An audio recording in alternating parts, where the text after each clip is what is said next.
Breaking news, Democratic presidential candidate Joe Biden has made his choice. For the first time in our nation's history, a black woman is on the ticket. When Joe Biden announced Senator Kamala Harris would be his running mate, alumni and students from the nation's historically black colleges and universities rejoiced. Family is my beloved Alpha Kappa Alpha, our Divine Nine, and my HBCU brothers and sisters. The level that black people across this nation identify with the Howard University grad, poised to become the first black woman vice president in U.S. history, varies by generation. To alumni and supporters who for years have faced questions of how relevant HBCUs are, Harris's place on the Democratic ticket represents the fulfillment of the mission of black institutions of higher learning. When you attend an HBCU, it really is about being in an environment where everything tells you you can be whatever you choose to be. Senator Harris is a role model. She comes from a really diverse background, which gives her a really unique perspective on American issues.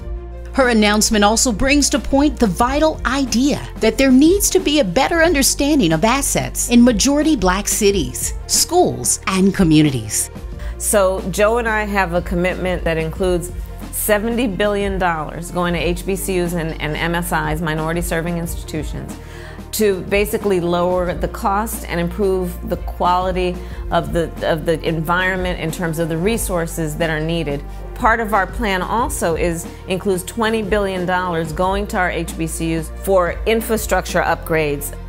This plan that Joe Biden is offering around dealing with racial disparity is a very important step because he's acknowledging that equity has to be part of the priority. If you come from a family that makes less than $125,000, you'll go to a public university for free. That's helpful. And across the board, we'll make sure that if you have student loan debt, it's cut by $10,000. Historically, black colleges and universities aren't only great places for people to get an education.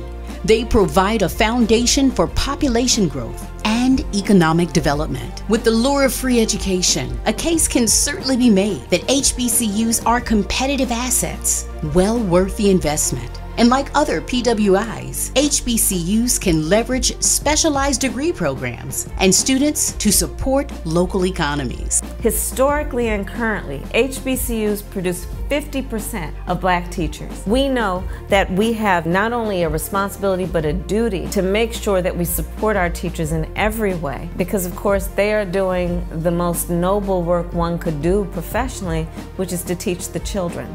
So part of what Joe and I have planned is that we will increase teacher pay by tripling Title I funding. And Title I funding is basically funding that goes to low-income school districts.